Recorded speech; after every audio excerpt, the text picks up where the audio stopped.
Hey everyone, so today we are going to do a bit of a performance test on this AllAire fan with an anemometer.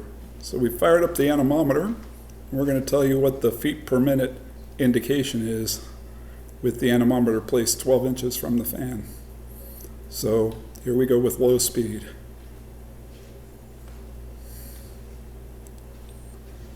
Let the fan get up to speed here.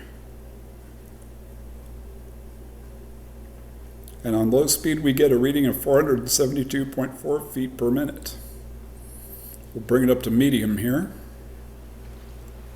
Let it pick its speed up. Let it even out. And we'll get the reading off of this.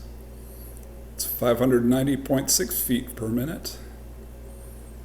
And now we'll bring the fan up to high to do the real test.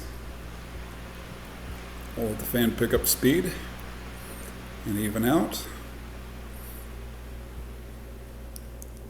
And we'll get the measurement, 728.4 feet per minute. So that is the result from the AllAire. Hopefully you enjoyed seeing this quick little performance test video here. If you did, please be sure to hit that like button. And while you're at it, please hit that subscribe button as well, because we will have more to come. Later.